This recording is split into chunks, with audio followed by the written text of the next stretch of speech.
everyone is here. Hi, how are you? Good. Hello. Great. Hi, Belén. Thank you. Hi, so good to be here. Great. Okay, so I think I'm passing mic to you. I will just come back maybe to remind you about Q&A session if you're running out of time. So please go on. Good luck. Thank you so much, Kate, and thank you everybody for joining us today in this super interesting panel, I believe. I'm Belén Agulló, VP of Learning and Lead Media Researcher at Nimdzi Insights. And the first thing that I'm going to do before we jump into the questions is to introduce our wonderful panelists, although many of you will already know them, but I want to introduce them. So I will start with Valeria Nani, who works as a localization manager at Skyscanner at the moment, where she is responsible for workflows implementation, translation technology quality, and the successful run of the localization operations. She started her career 10 years ago as a technical translator and moved into web and mobile localization management in 2012. Since then, Valeria has covered several roles in tech companies, focusing primarily on processes optimization, automation, and machine translation. She holds a BA in translation and interpreting and an MA in cultural mediation. Welcome to the panel, Valeria. It's so great to have you. Thank you, Belén. Then we move to my Spanish friends, Miguel. Let's start with Miguel. After finishing his studies in computer engineering, Miguel started his career in 1995, working for Microsoft Dublin and providing linguistic QA. Later, he worked as a global localization manager for Lionbridge until 2007, when he left the vendor side and joined Electronic Arts as a technical solutions manager. At Electronic Arts, he was in charge of creating localization programs and automation solutions for blockbuster titles such as FIFA, Need for Speed, or The Sims. In 2014, Miguel joined King, the maker of Candy Crush. I'm sure you're all familiar with this game, as a globalization director. At King, Miguel is responsible for adapting mobile games so that they resonate with global audiences. So if you're a gamer, I'm sure you know all the companies that Miguel worked for in the last few years. So welcome, Miguel. It's so nice to have you. Thank you very much, Belén. And last but not least, we have Julio Leal, who is currently the head of operations at Topcontent.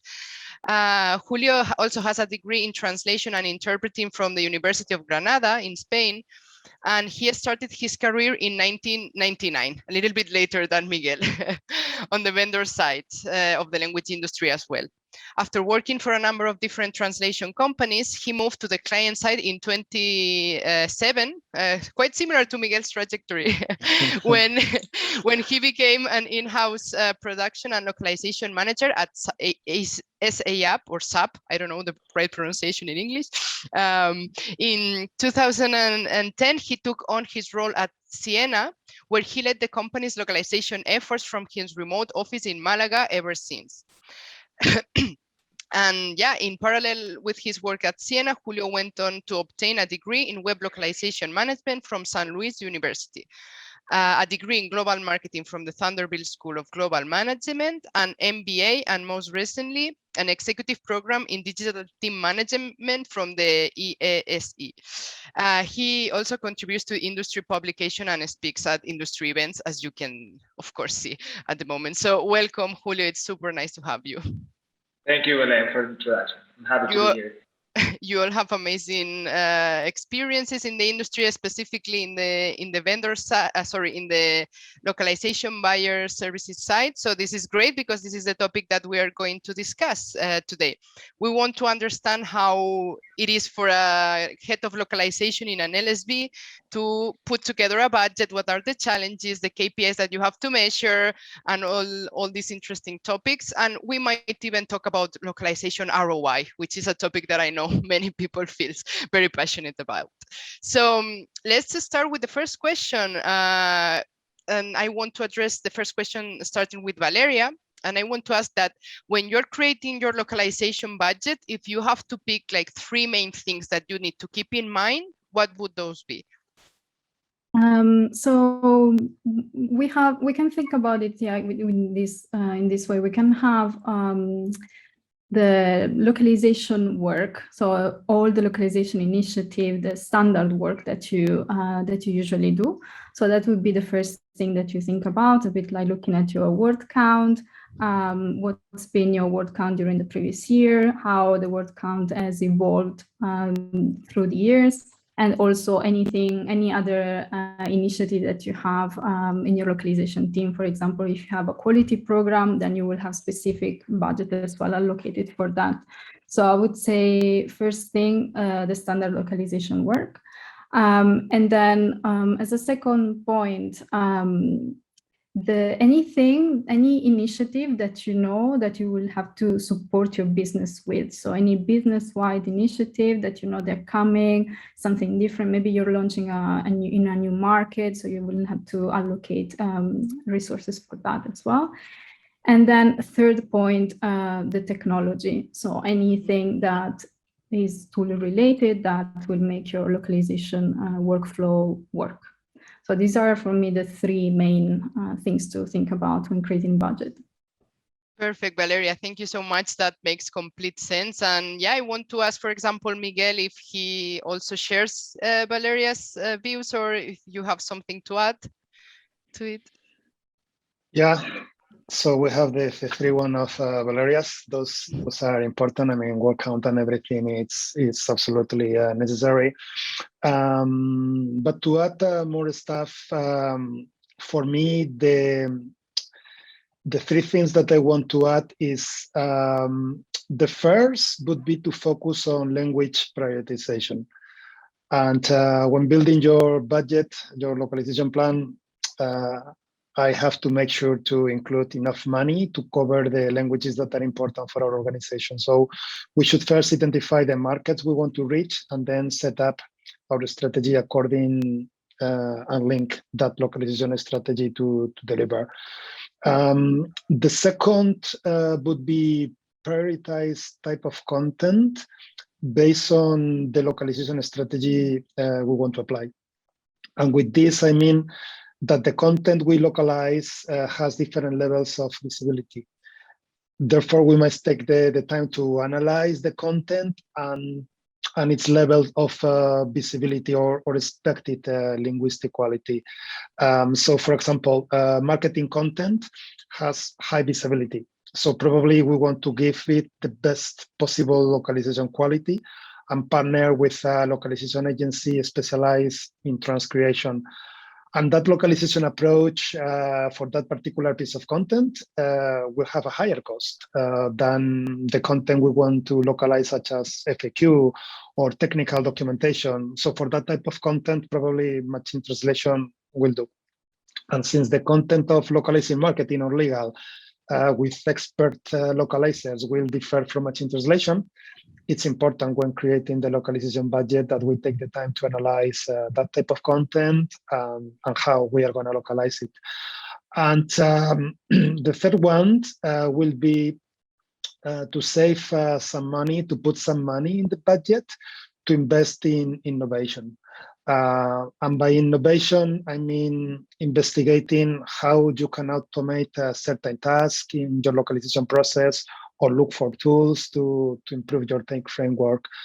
I think that putting some money aside to explore how to work more efficiently is highly important. And as an anecdote to illustrate this, I remember that a couple of years ago, I was in a situation where I wanted to explore a tool to automate the screenshots for the LQA phase. And I did not have the money in my budget to run a pilot and asked if that tool could reduce the manual work we were doing for the LQ phase. So yeah, my three things for budgeting would be language priorities, content visibility, and save some money to invest in innovation.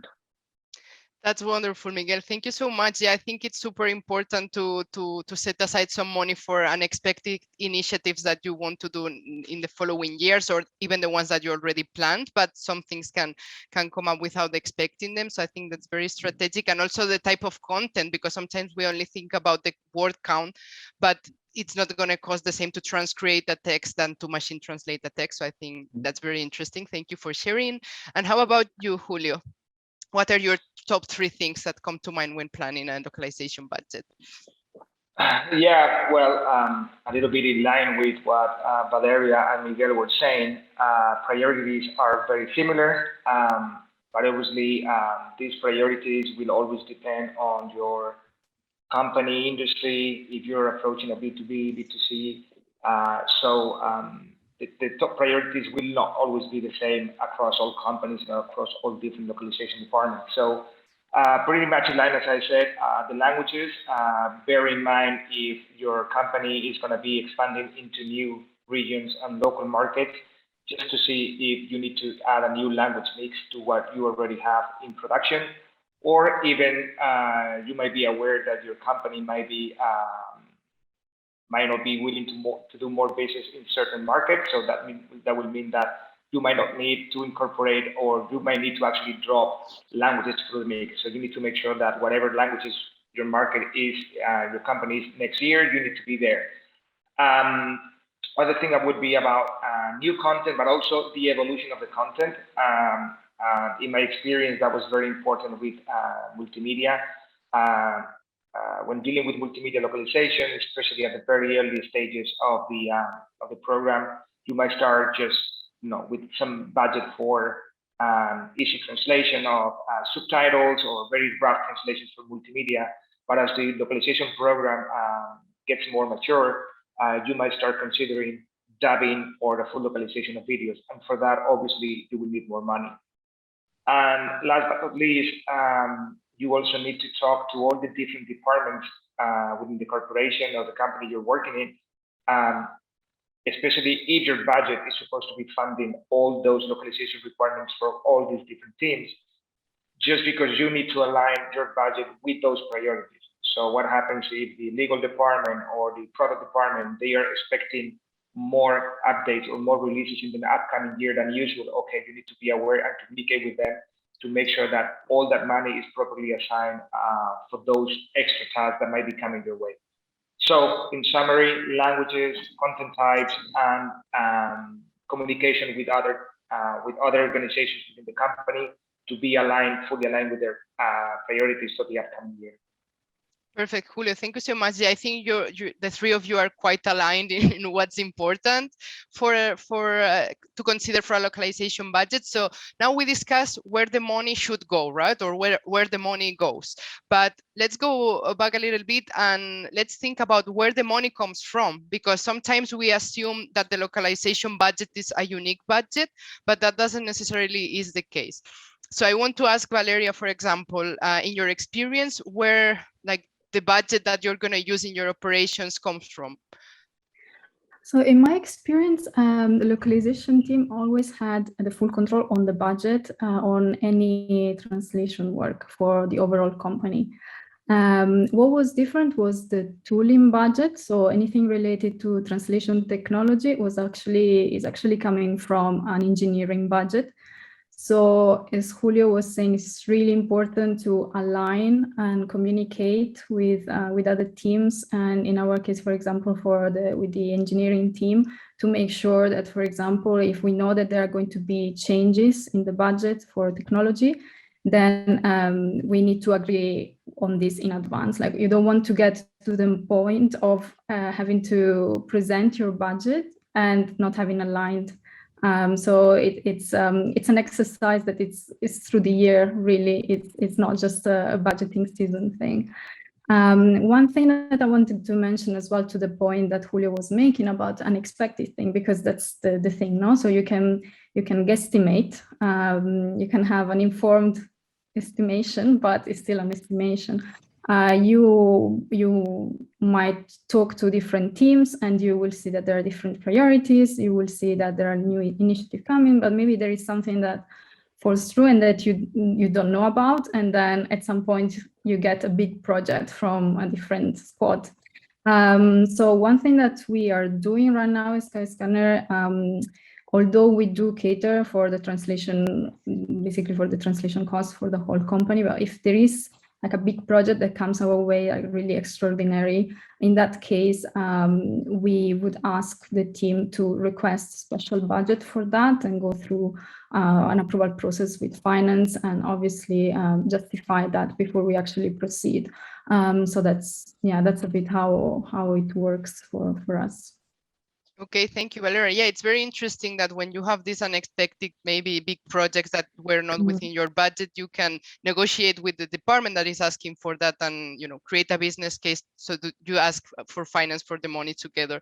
I think it's great to have allies so that you don't need to take all the responsibility sometimes of the money that is spent in localization. So thank you so much for sharing this this nice feedback. And Miguel, how about you? What's your experience with this? In our case, now, for example, at KIN, the globalization team is set up as a shared organization, and we support all teams that need to localize content. By being set up as a shared organization, therefore, we have a centralized budget that covers all the localization needs that we may see throughout the organization. So in this case, yes, we are the ones paying for the party of having all content localized in our games. Perfect, Miguel. Thank you so much. And Julio, what's your experience with where the money comes from? Yeah, my experience is very similar. We are as a localization internal team. We are a shared services team. So most teams across all organizations come to you to request translations and localization, but it's also true that there might be other departments with their own budget that they may actually be doing things their own way, and they just might approach you because their localization requirements get more complicated, and they were just doing things in a simple way. But when things get a little bit more difficult is when they approach you. So the difficult part about that, or the challenging part of managing other departments' budget, is that obviously you need to be sure that you to align their KPIs to yours, or more the other way around, your internal KPIs to them, so they can measure the impact of your localization efforts. So obviously the KPIs that might be valid for marketing might not be the same for product, or they might be the same for engineering. So that's kind of a challenge when dealing with other people's money. The same with technology. In my experience, everything around technology, TMS, CMS, even though the localization department might be the massive user or the owner of the platform, most of the time that technology is always funded by the IT department. So every year you need to be in touch with them just to see if you're going to need new features, or if you are planning to move to a new platform just because the one you have is not working or is not flexible enough. So you need constant communication, with the IT and all the different departments that you are serving. Perfect. Thank you so much, Julio. And it's funny that you mentioned KPIs a second ago, because it's the perfect segue for the next question. Now we talked about where we should put the money, where the money comes from. But once you have the budget and everything is like you have the money to spend, how do you keep track of that? What are the type of KPIs that are associated with the localization budget, and what are the strategies that work to have a healthy budget for the entire year? So Miguel, do you want to comment on this topic, KPIs, and how do you do it at King? Sure. So for us, the must-haves are to gather metrics around the actual cost of the localization. And then the strategy that worked for us is to close those actuals with the forecast and analyze the gap and deviation from the budget. That's super important for us. We need to keep an eye to a potential gap between the actuals and the forecast. So that's in terms of a strategy. And then in terms of best practices of budget management, of course, it's important to track other finance metrics that can help us to evaluate the maturity. So we like tracking metrics such as the average fully loaded cost per word with a breakdown per language, because there are different prices for the languages. So it's important to have that granularity. Then the total average cost of outsourced words, then the cost of the internal localization team. So all these metrics are very important to track. But what we pay a lot of attention during the whole year, usually during the quarterly check-ins, is the gap. Is if what we forecasted for the year, if it's actually matching the actuals, because it's very difficult to see the future, right? So this exercise with every quarter, we see, okay, this is what we thought, this is what it's really, and see how we are doing, and if we are going to be with enough money or getting rid of money very soon. That's crucial. So measuring the gap and understanding the internal cost and the outsourced cost is what I believe it's the minimum you need to include in your budget procurement system. Okay, thank you so much, Miguel, for sharing. And what's your experience, Julio? Do you agree with Miguel, or would you consider something else? Yeah, true. I agree with Miguel. And what I would add to that is, at least in my experience, there is a huge difference when you are in a B2C environment as opposed to B2B. To me, B2C gives you more visibility on the impact of where your localization efforts are going. You are able to measure that impact more easily. The sales cycles in B2B are totally different. It can be actually very long depending on how large the company is. So that's another challenge that you might not have in a B2C environment. And also, I would add, make a distinction between online content and offline content. And I think that we are all familiar with these terms, in the sense that most translation and localization efforts which are not tracked online, it's very hard to measure what's the impact of that. I don't know, any multimedia efforts that you might do for an event, or any collateral that you might create and localize for supporting local sales teams in specific regions. You don't really know what's the impact of that, of all that material that you are localizing for that. You are just helping them, but there is no easy way to track the KPIs for that. So in my experience, I always try to implement, there are like 3 different sets of KPIs.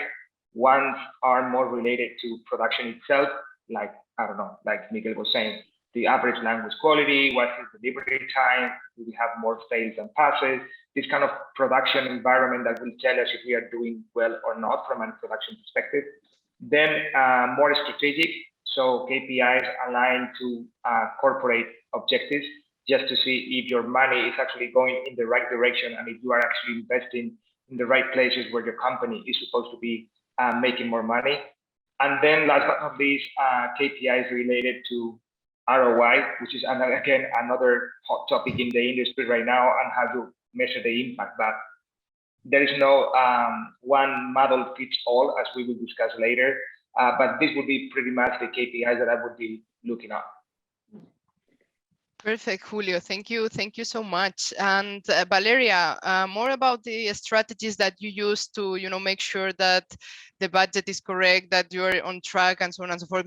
Before, you mentioned that it's not budgeting season, but it's more like a yearly conversation, right? So I guess that is part of the strategy. Do you want to share about that? Yeah, completely. Totally right. So it's a proactive effort, really, to talk to all different teams.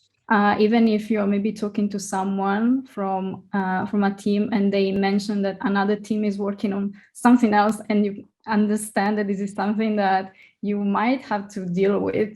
So, proactively reach out to people and make sure that, you take note, you follow up conversations. You kind of try to preempt a situation where you might have a big project, right, that you weren't expecting. And also, whenever you have company updates or new company strategies, to already forecast, to see where the company is going, and take up conversations with the relevant people to see if there are some things that you can already plan out, so that you're already basically working on the budget already before the budgeting season comes. Yeah, and then obviously, like I think Julio was saying, that you leave yourself a buffer, a little cushion, but not a big one, because at the same time you have to also try to be as realistic as possible with the information that you have available at the time. And also because if you plan a much bigger buffer, then it's also money that you're taking out from other teams. No, it's money that the company cannot allocate for others. So don't go over the top with with trying to keep safe with money. And then a conversation worth having is what I was mentioning before, like kind of agreeing with finance or with whoever is the decision maker for you for the budgeting approval, that, explaining the nature of localization work, the fact that you support the rest of the company, and that there might be unexpected things coming your way. So having that opportunity, the possibility to add more budget if needed, obviously with justification, but having that agreement in place, I think it's better that it's something that you discuss already, and if things happen, then you can go and speak to finance and agree on some more budget, and have a place, potentially a single place where you check all your finances. Sometimes it's difficult. We work with different tools. We might have our costs in different spreadsheets or tools. So try to maybe have it all in one place and check it regularly. And one thing that worked for me in the past was having a regular catch up with finance every 3 months. That was where we would actually meet and assess how we were doing in terms of budgeting for localization. Did we spend what we thought? Were we maybe very low on spend compared to what we had forecasted? Or maybe we had to make some adjustments. So that's something that it's very simple, and that forces you as well to keep an eye on things and to align with finance throughout the journey, without having to get to the last moment, and having everything still to evaluate. So yeah, that's a bit. These are a bit the strategies that I've been using in the past.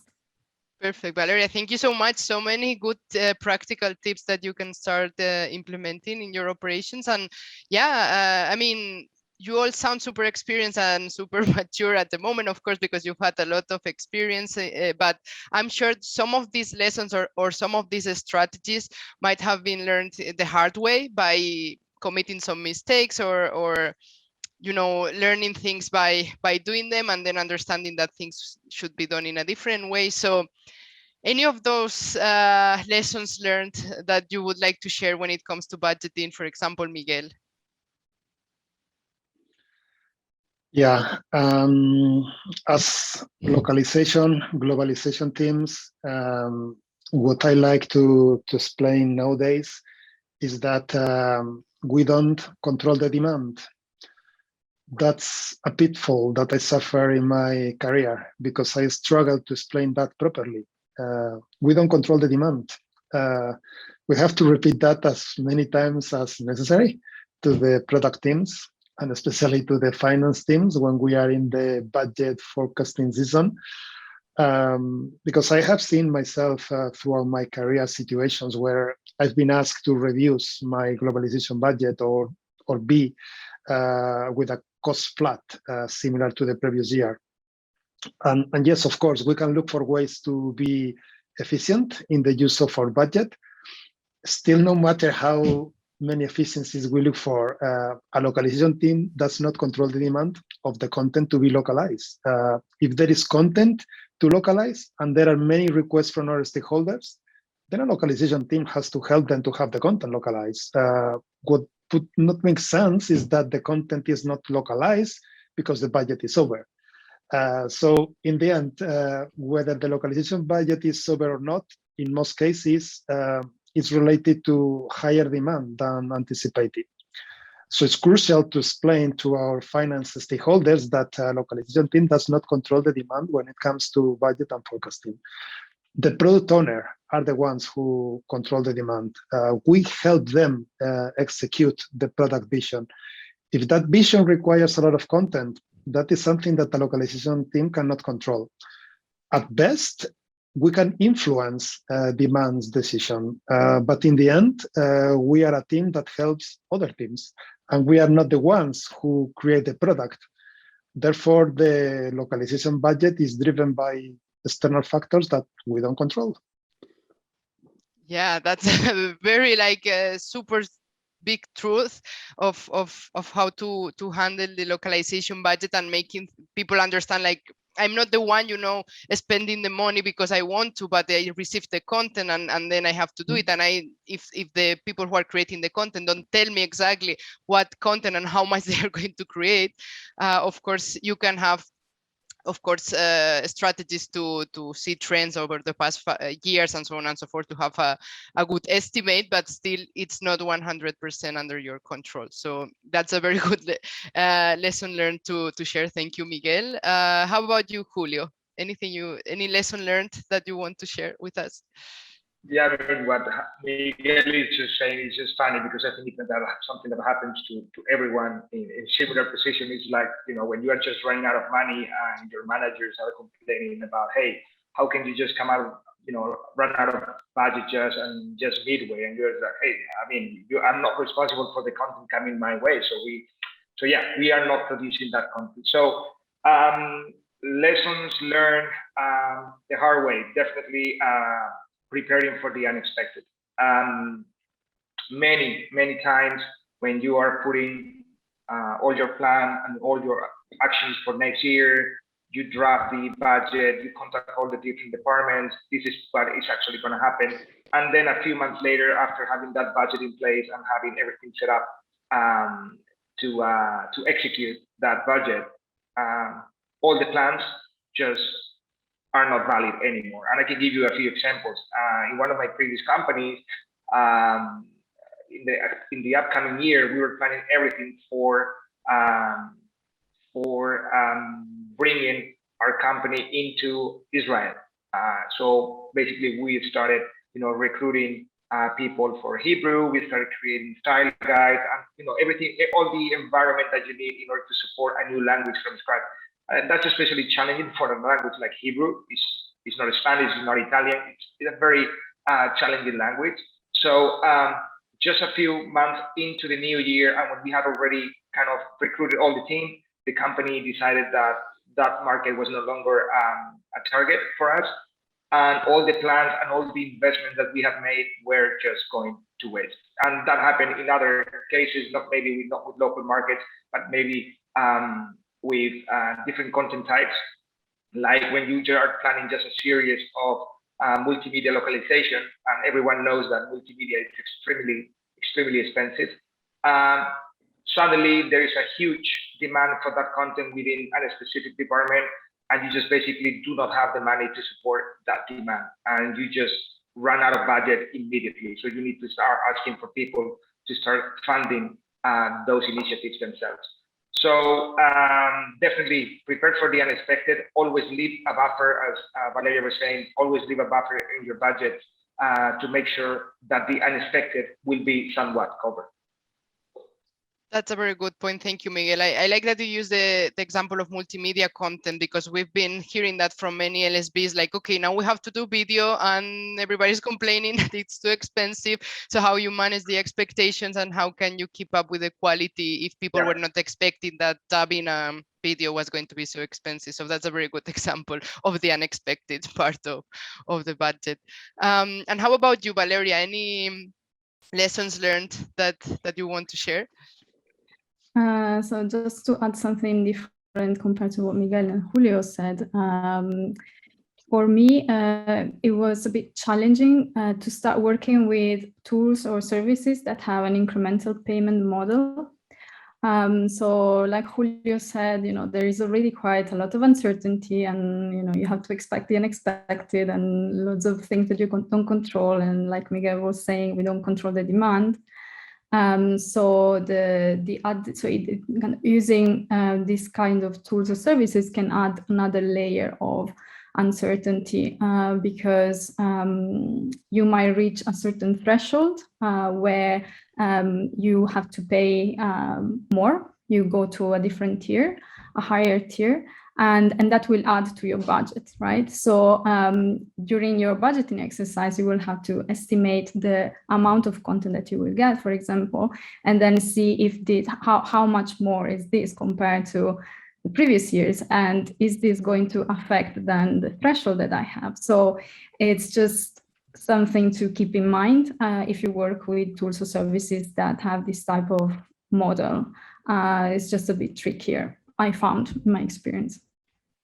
Yeah, that's a very good example, and yeah, maybe more transparent pricing models or more like straightforward would be a better idea for language technology companies, but it's something to take into account for sure.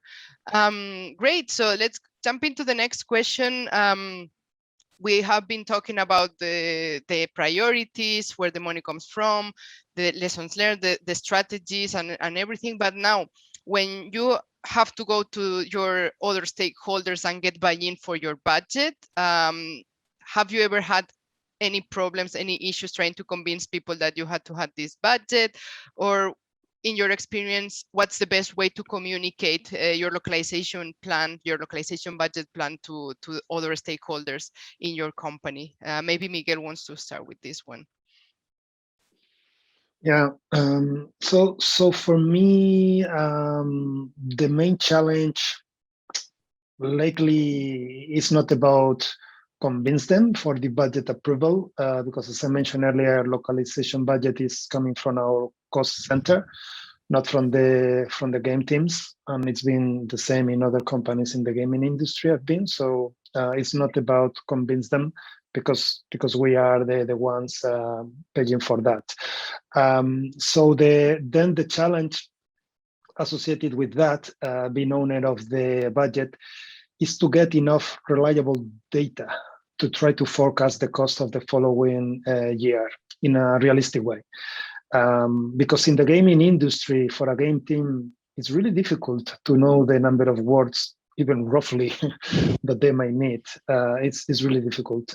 They have an idea about the features they want to implement, the game modes they want to include. Of course, they know that there's going to be a cost associated with that. And that we will have to translate the tutorials, the UI, the marketing material, everything. Still, they don't really have reliable data and numbers. So that's where I see the main challenge for us, because it's difficult to have these numbers coming from the side. Luckily, now we have some historical data that we've been collected in the last year, so we can work in a kind of analogous estimation based on historical data and try to predict the future based on the past. But generally speaking, the number one challenge is that you go to a game team and you try to estimate the cost for the year, and they don't have any clue. They are going to explain you what they are going to build, but then bringing that vision to a localization cost, it's difficult if you don't have some historical data to help you here. So that's more like the challenge we suffer, more than convince them to approve it, because they don't. We are the ones covering the cost. Okay, very good one. Yeah, like lack of visibility is a nightmare, I guess, when planning your localization. Yeah, because they are creative people. They are designing walls and characters and funny stuff. So if I go and ask, okay, but how many words is like? It's like words. Okay. Yeah, that's a very good point. Yeah. And Julio, how about you? Any challenges trying to get buy-in sometimes from other stakeholders, or any experience communicating localization budget plans to your team? Yeah, lot of challenges. And again, it also depends on the culture, the localization culture and maturity of that company. I remember in my early days that those conversations were more difficult just because localization was still not as present as it is these days. So you really have to try hard to prove the value of localization and what the impact for that is on the company. I have to admit that I always found a little bit unfair that localization is always under the pressure to prove the value, whereas there are other organizations within companies like branding that they don't seem to have that pressure. Like, how do you measure the impact of branding in a company? How do you relate to more sense? So that's pretty much the same to localization, that we always have to be proving ourselves how much value we bring to the company. So what I learned along the years is that you need to actually speak the language of your stakeholders. That's something that has been repeatedly communicated in many research, but it's 100% true. So don't talk about TM leverage or internal KPIs that might be totally irrelevant to the stakeholders that will be supporting your budget. Instead, make your team be seen as a revenue generator for the company, prove the value of the localization. And once you are able to prove all the value that the localization department brings, all those conversations become more and more less stressful. You have easier conversations because you don't have that stress to communicate the value. They understand the value, and actually those conversations are more related to, hey, how much money will you need next year? How we can improve the technology that we have right now in place, about headcounts. So all those difficult conversations in the early days become more and more fluent as you can prove that there is an intrinsic value of localization within any global strategy for an international company.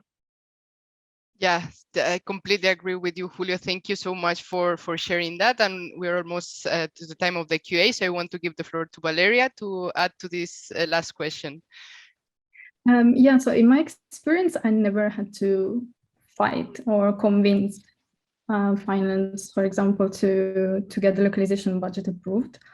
What I had to talk about and convince management about was more conversation around, like what Julio was saying just now, for example, maybe team expansion, or changing tooling, or maybe in some cases changing vendors. So in those conversations, yes, you have to talk the language of your stakeholders, as Julio was saying, understand what's important to them, what is it that they want to know, how is this relevant to them, no? Because as he was saying, like, maybe it doesn't matter to them what is translation memory, but maybe what they want to know is how much faster will the product strings get updated, for example, no?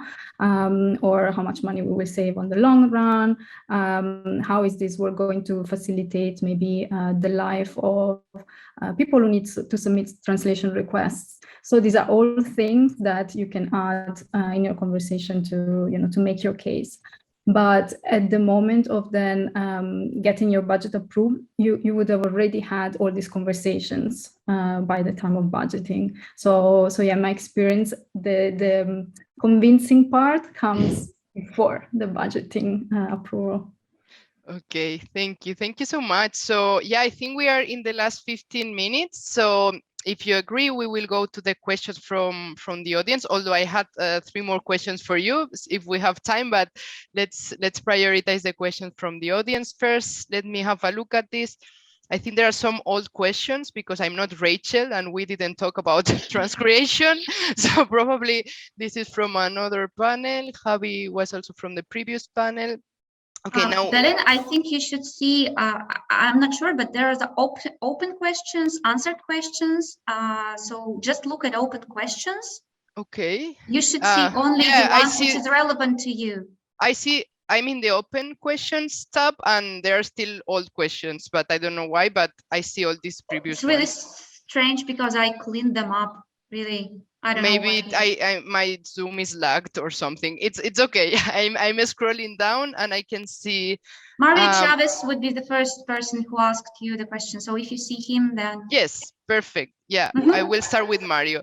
Okay, so Mario Chavez from the States is saying, my company has a top-down approach on budget. It's limited, but I have no visibility on how much that is, and I have to ask the upper management for more details. How do you suggest the subject be broached?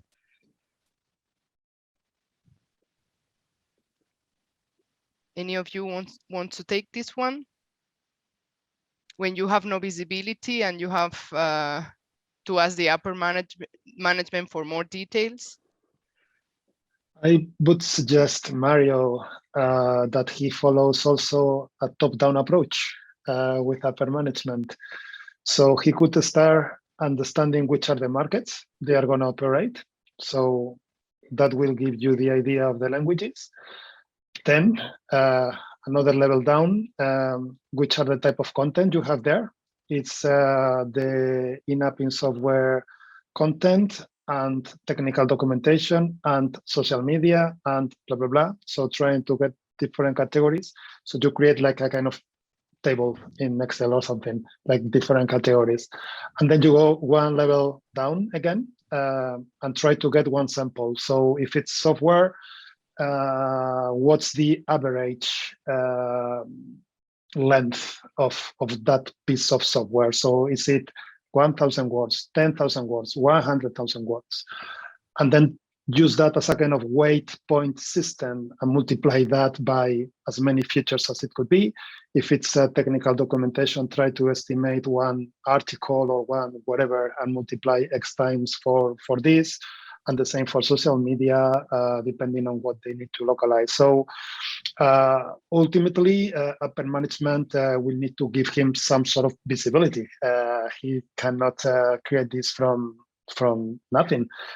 So starting from which are the markets and then going to the content and then getting one to just do some estimation, that could be one possibility that perhaps can help him. And maybe adding to that, just wanted to mention that maybe you can also start having like more regular catch-ups or find someone in upper management who is a bit more receptive about localization work and start working with them and create a relationship. So then, you know, you work with them through the year, and by the time it's next year, you will have maybe a bit more visibility, or they will open up a bit if you also explain, you know, why this approach is blocking you. So, you know, what is it? What are the challenges that this is posing for you, know? And then you can transform this a bit through time. Perfect.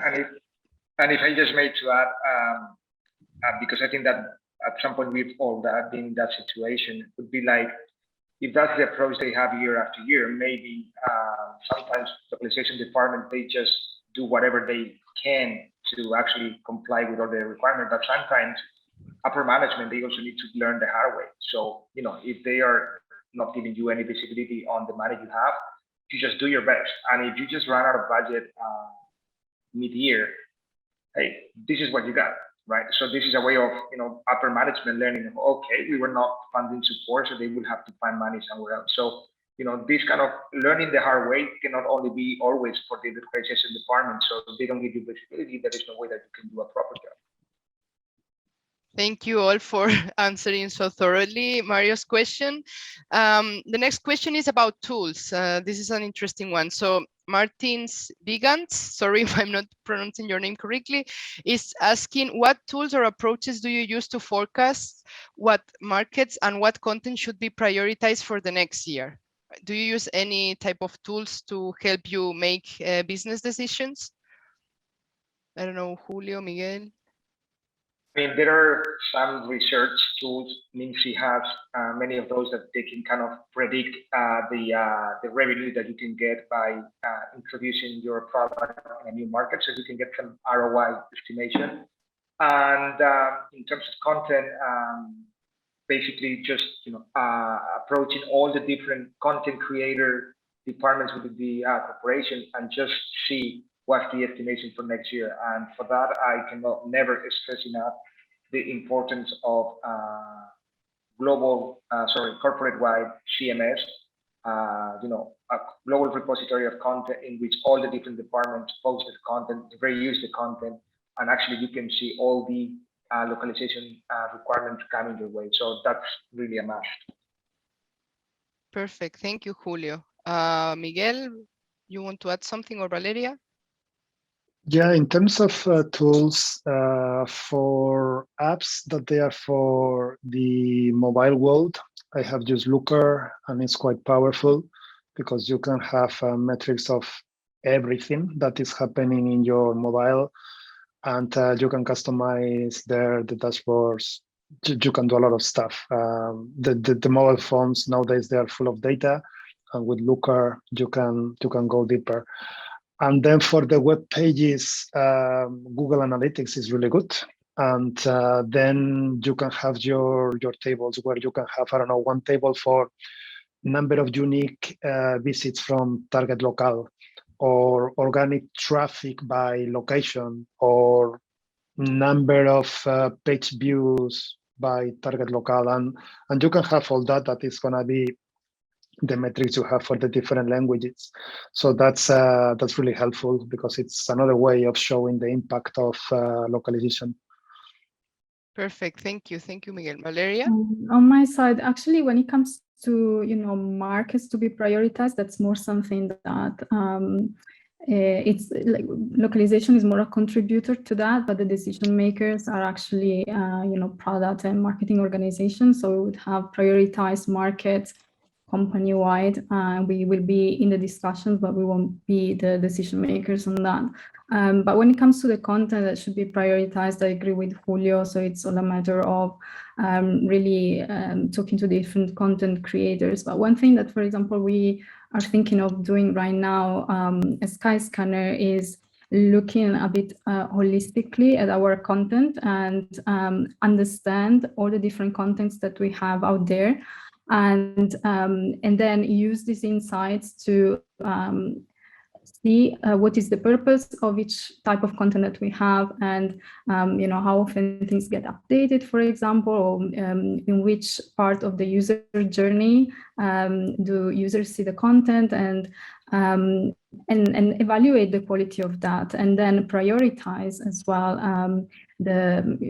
how to translate the content, or how much resources, how many resources to put into that. But it's just work that we started doing right now, but I think it's very valuable, if you have availability for that, to really have a mapping of your content, of your content landscape, and then based on that, working with the different teams and prioritize it. So it's a bit more a pragmatic approach that we will try out. Wonderful. Thank you so much for sharing super valuable insights. So we have two questions that I really like. They are kind of connected, but I'm not 100% sure. So I'm going to try to ask them at the same time. So Kirill is asking about investing into quality, no? What does it take to justify that to your stakeholders? So that's one thing. And Josebi is also asking about basically the localization ROI. So how do you measure the impact of localization on the success of your company's product service? This is something I've been asked as a means to show justified budget. So I know it's not exactly the same, but quality is also related to the impact of localization. So I don't know, Miguel, do you want to share some views about the showing the impact and the impact of quality as well in the work that we do? Yeah, quality is a great question, and it's a difficult one in many situations because there are different concepts of what quality means, and there is even a cultural component. For me, as a Spanish person, I can be more tolerant towards some errors than perhaps a Japanese person. So there's going to be different definition of quality, and that's something that we need to factor into the software. So nowadays, for me, what I do to measure the quality is just to ask the users, in our case, the players, if they are happy. That's good enough. Maybe it's not perfect, but that's good enough. So getting access to the end user feedback, that's for me the best way of assessing the quality. Otherwise, through complex tables and everything, it's nice to have, but ultimately it's what in our case the players are saying. So if they like that, then that's enough. And in terms of the other one, of the ROI, I think it's as you were framing the question, there's not going to be an answer that you are going to be completely confident doing that unless you have an A/B test. And that's the best way to compare localized versus non-localized, because you are going to have many metrics that you can think about measuring the impact. But ultimately, you need a baseline to compare. So if you are developing a web page and you want to know the impact of localization, you just need to compare. And you just need to show to some users the English and others the localized. And then what it usually happens, or I always saw, is that the localized version is outperforming the English one. But you need A/B to test because you can always have like the number of I don't know, new subscriptions that you have in a web page, but you will not know the meaning of the number if you don't have a baseline to compare. But you will have it if you have English and then another one, and that's the value of localization. That's how you pitch the impact of localization, and from that A/B you can build upon. But always you need something to start with the comparison. Otherwise, metrics, they are just these numbers, but what that they really mean, what you need to do is to convince the upper manager. So A/B test is my favorite technique to pitch the importance and the impact of localization. Perfect. Thank you so much, Miguel.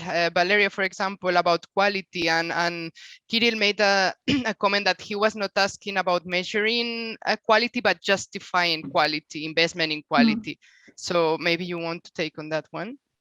Yeah, so I agree with Miguel regarding the user experience, not the international user experience. So I suppose that's one thing that you can take to justify investment in quality, no? Because if you see that there is a problem in a specific market, then you know, the users are upset, or they cannot use the tool, or I don't know, maybe at the purchase they cannot go through, then, you know, in that case there is something that you have to do and investigate, no, in quality. So that could be one, like probably the most powerful thing is if you notice that there is a problem with users. And that's the main thing that you know, management will care about. But also in our case, for example, we rode a bit the wave of, you know, there was a creation of a new strategy for the company, and there was a steer on improving the quality of the product in general. So for example, you can use this kind of, you know, company strategy themes that you see, or pillars, and you can attach localization to that. So use that as proving that you have to do measurement for localization. And another thing that you can do, you can start small. You can start with maybe some tests that really don't cost much, so you can still, you know, use your budget for that. And then once you see and you prove that there are issues with quality, that in that sense you can already bring those data to management and then say, hey, here we have to invest more. So I would say these are three things that would work. That's wonderful, Valeria. Super practical and very wise tips. Thank you so much. And we only have 1 minute left, so I want to give some space to Julio to also comment on quality and ROI, if that's fine. Or Kate, do we have to leave already? Yes, it's fine. Let's just take 1 minute, and okay, then we switch to the next. Perfect. Okay, yeah, very quickly. I mean, very good points, both from Miguel and Valeria, and obviously they make total sense. My only final note would be that quality,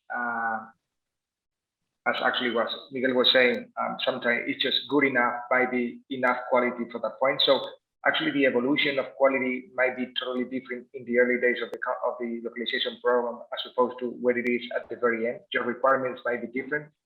just because your maturity is also changing. And last but not least, the quality must be also be defined by department. So the quality standards that you may have for product or engineering might be totally different to the standards that you may have for marketing, for instance, which might be a little bit more demanding. So, you need to compensate all these different variables when defining quality. Perfect. Thank you so much. Thank you, everybody. It's been wonderful. I know there are many questions unanswered. I hope we can get to them later in another format. So yeah, just thank you, Locke from home, and thank you, the panelists, for this wonderful conversation. Yes, thank you, everyone, for joining.